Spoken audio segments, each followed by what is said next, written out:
রিজিকের ব্যবস্থা বৃদ্ধি করতে হবে। আর সবাই একটা কি থটস নিয়ে চলেন, খালি চাকরি আর চাকরি, চাকরি আর চাকরি। রিজিকের একটা বড় অংশ আল্লাহ পাক রেখেছেন ব্যবসা না। রিজিকের একটা বিশাল অংশ আল্লাহ রেখেছেন কোথায়? ব্যবসায়। উদ্যোক্তা হন, কৃষিভিত্তিক অর্থনীতি থেকে ফোকাস করেন, কৃষিভিত্তিক অর্থনীতি।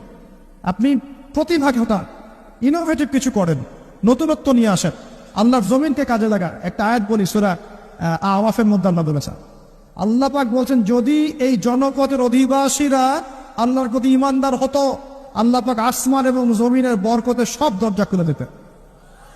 এই জমিনে বরকত আছে, জমিন দিয়ে কাজ করে, কৃষিভিত্তিক কাজ করে, ব্যবসা করে। শুধু একটা জিনিস মাথায় ঢুকিয়ে দেওয়া হয়েছে, ডক্টর ইঞ্জিনিয়ার, ডক্টর ইঞ্জিনিয়ার। কেন এগুলো? কেন সবাই সবকিছু হবে না? হালাল রিজিক সার্চ করতে হবে। আল্লাহ সবাইকে তৌফিক এনায়েত করুন। আপনারা কি চায়নার নাম শুনেছেন?